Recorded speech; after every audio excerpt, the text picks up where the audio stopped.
Hey everyone, and welcome back to the channel. Before we get into today's story, make sure you hit that subscribe button and ring the bell because, trust me, you are not going to want to miss what happened to me. This is probably the most terrifying experience of my entire life, and I still get chills just thinking about it. So grab your headphones, maybe turn on a light, and let's dive into this nightmare. This all started about 3 months ago. I was scrolling through my phone late at night.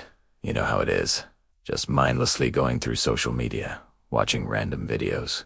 The usual stuff. It was around 2 in the morning, and I couldn't sleep. I had just gotten off a long shift at work, and my brain was still wired. So I was just laying there in bed, with my phone being the only source of light in my dark room. Suddenly, my phone buzzes. I get a notification for a group chat invitation. Now, I'm not really the type to join random group chats. I'm pretty careful about that stuff. But what caught my attention was the name of the group. It was Kajed, the last connection, and the message preview said, "Please, we need someone to hear us." I know. Red flag number 1, right? But here's the thing. I was tired, I was bored, and honestly, I thought maybe it was some kind of alternate reality game or one of those interactive horror experiences people do online. I've always been into creepy stuff. Horror movies, true crime podcasts, all of that. So against my better judgment, I clicked accept. The moment I joined, my screen flickered, just for a second, but it was enough to make me notice. The group chat loaded and I could see there were 7 other members besides me. Their profile pictures were all black silhouettes, no actual photos, just these dark outlines of people. Their names were even stranger. They weren't regular names. They were just labels like Passenger 2 and Occupant 5 and Resident 3. Weird. But again, I figured it was part of some elaborate online game. The first message I saw was from someone called Passenger 2, and it simply said, "You can see this. You can really see this." I typed back a quick, "Yeah, I can see it." "What's this about?" And I waited. The 3 dots appeared immediately, like they were typing frantically. Then the message came through. "We've been trying to reach someone, anyone, for so long. We thought no one could hear us anymore."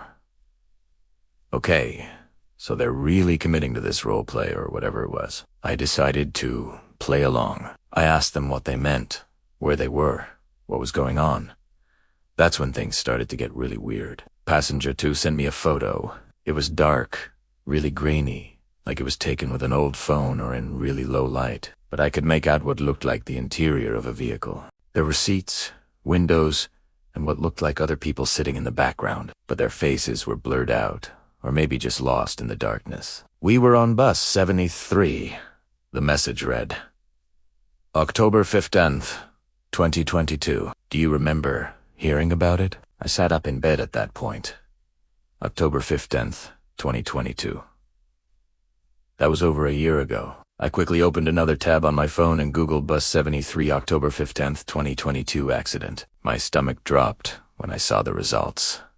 There it was, a news article from a local station. Tragic accident claims. 8 lives on Route 70. Bus plunges off bridge in early morning hours. I clicked on the article and started reading. 8 people had died when their commuter bus skidded off a bridge during a rainstorm. The accident happened at 2:47 in the morning. The victims were identified, and as I scrolled through their names, I felt my hands start to shake. I went back to the group chat and looked at the member list. I counted them, 8 people, including the person who had just messaged me. I clicked on Passenger 2's profile, and even though there was no photo, there was a bio. It just said Emily Rodriguez, 28, on my way home. I went back to the article and searched for that name. There she was, Emily Rodriguez, 28 years old, one of the victims of the Bus 73 accident. She had been on her way home from a night shift at a hospital where she worked as a nurse. I want to say I closed the app right there. I want to say I blocked everyone and deleted the whole thing and just went to sleep, but I didn't. Instead, I sent a message to the group. "Emily, is that really you? This is some kind of sick joke, right?" The response came immediately. "It's not a joke. None of us understand what's happening. We were on that bus, and then everything went dark, and then we were here in T's place. This in-between place. We can't move forward. We can't go back. But somehow, this app, this connection, It's the only thing that still works. You're the first person who's ever responded. Other members started chiming in. Occupant 5 introduced himself as Marcus Chun, 23, a college student, heading home after studying late at the library. Resident 3 was Dolores Washington, 56, a cleaning lady finishing her overnight shift. One by one, they each told me their names, their ages, what they were doing that night. And one by one, I found each of them in that article. Every single person in that group chat had died in that accident. I asked them what they wanted from me. Why did they reach out? What could I possibly do?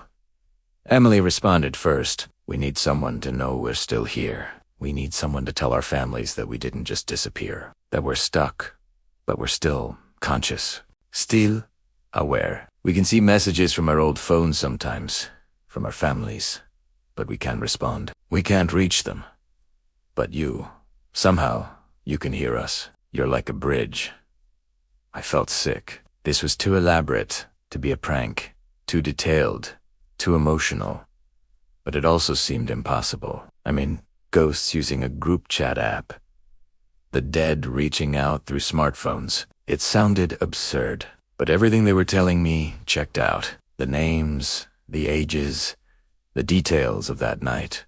It all matched the news reports perfectly. I spent the next hour just talking to them, asking questions, trying to make sense of it all. They told me that time felt different for them, that they existed in this strange space where they could observe the living world, but could you and interact with it. They could see their loved ones grieving, moving on, but they couldn't comfort them. They were trapped in this digital limbo, and the only thing that still connected them to the physical world was this group chat that somehow, inexplicably, had managed to reach me. Marcus told me about his little sister's graduation that he had missed. He had been so excited to see her walk across that stage. Dolores talked about her grandchildren and how she wished she could have said goodbye properly. Each story was more heartbreaking than the last. These weren't just usernames on a screen anymore. They felt real, they felt human. Then someone new spoke up. It was Driver 1. He had been silent this whole time, but now he sent a message. I need to tell someone what really happened that night. It wasn't just the rain. It wasn't just an accident.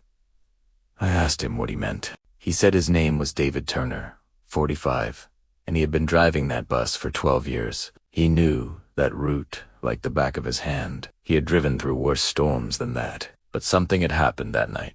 Something that didn't make it into any of the reports. There was another vehicle. He typed, a black SUV. It came out of nowhere, swerving into my lane.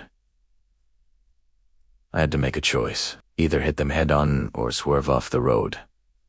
I chose to swerve. I thought maybe, just maybe, I could regain control. But the road was too slick, and we went right through the guardrail. I killed 7 people because of that choice.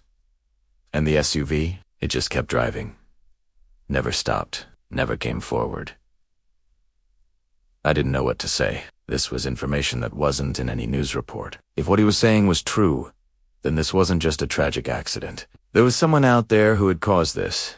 Someone who had driven away and let 8 people die without ever taking responsibility. I asked David if he remembered anything about the SUV. Any details that might help identify it? He said it was too dark, too fast. But he remembered the headlights were modified. Really bright, almost blinding. And there was something else. He thought he saw a bumper sticker, but he couldn't make out what it said. At this point, I realized I was in way over my head. If this was real, if these were actually the spirits of those 8 people reaching out to me, then I had a responsibility to do something. But what? Go to the police and tell them I'd been chatting with ghosts. They'd think I was insane. Emily sent another message. We don't need you to solve everything. We just need someone to remember us as more than just names on a list. We need someone to tell our families that we're okay, or as okay as we can be. That we don't blame anyone, that we love them. I made a decision in that moment. I told them I would do it. I would reach out to their families somehow. I would make sure their stories were heard. They all responded with gratitude, with relief, with something that felt like hope. Over the next few days, I started doing research. I found the social media profiles of the victims' families. I read through their posts, their tributes, their pain. It was overwhelming. These people were still grieving, still trying to make sense of a senseless tragedy. How could I possibly approach them and tell them I'd have been talking to their dead loved ones through a group chat? I decided to start with something small. I created an anonymous email account and sent a message to Emily's sister, who had been very vocal on social media about the accident. I told her that I had information about the accident, about a possible vehicle that had been involved. I didn't mention the group chat. I didn't mention talking to Emily. I just presented the information about the black SUV as if I had heard it from a witness who was too afraid to come forward. To my surprise, she responded within hours. She was desperate for any information, any lead. She said the family had always felt like something was off about the official report, that it had been too easily dismissed as just a weather-related accident. She asked me if I had any other details. Anything at all. I went back to the group chat and told them what I had done. David provided more details about that night. Small things he remembered about the road conditions, the exact location where the SUV had appeared, the direction it had been traveling. I passed all of this information along to Emily's sister. She took it to a private investigator that the families had pooled their money to hire. The investigator started looking into it, checking traffic camera footage from that night, interviewing people who lived along that route. And then, about 2 weeks after I had first joined that group chat, there was a breakthrough. They found footage from a gas station about 3 miles from the accident site. A black SUV with modified headlights had pulled in shortly after the time of the accident. The driver had seemed agitated, nervous. He had paid cash and left quickly, but the camera had caught his license plate. The police were able to track down the owner of the vehicle. He was a businessman who had been coming back from a late-night meeting. When confronted, he initially denied everything, but eventually, under pressure, he admitted that he had been driving recklessly that night, that he had swerved into the bus's lane, and that he had panicked and fled the scene. He said he had been drinking, not heavily, but enough that he knew he would be in trouble if he stopped. The case was reopened. Charges were filed. The families finally had someone to hold accountable, some sense of justice for their loved ones. And through all of this, I kept talking to the group chat, updating them on what was happening, telling them that their stories were being heard, that they had made a difference. But then something strange started happening. One by one, the members of the group chat started disappearing. First, it was Marcus. He sent a message saying, "I can feel something pulling me. I think it's time. Thank you for everything. Tell my sister I'm proud of her." And then his profile went dark, not blocked, not deleted, just empty, like it had never existed. Then Dolores. Then the others. Each one said their goodbyes. Each one thanked me for listening, for helping, for remembering them. And each one faded away.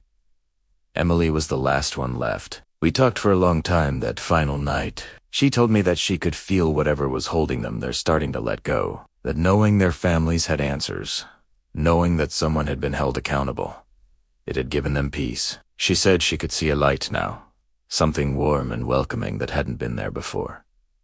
"Thank you," she wrote. "You gave us our voices back. You let us matter again. I don't know why you were the one who could hear us, but I'm grateful it was you. Take care of yourself, and don't ever forget that connections matter, even the impossible ones."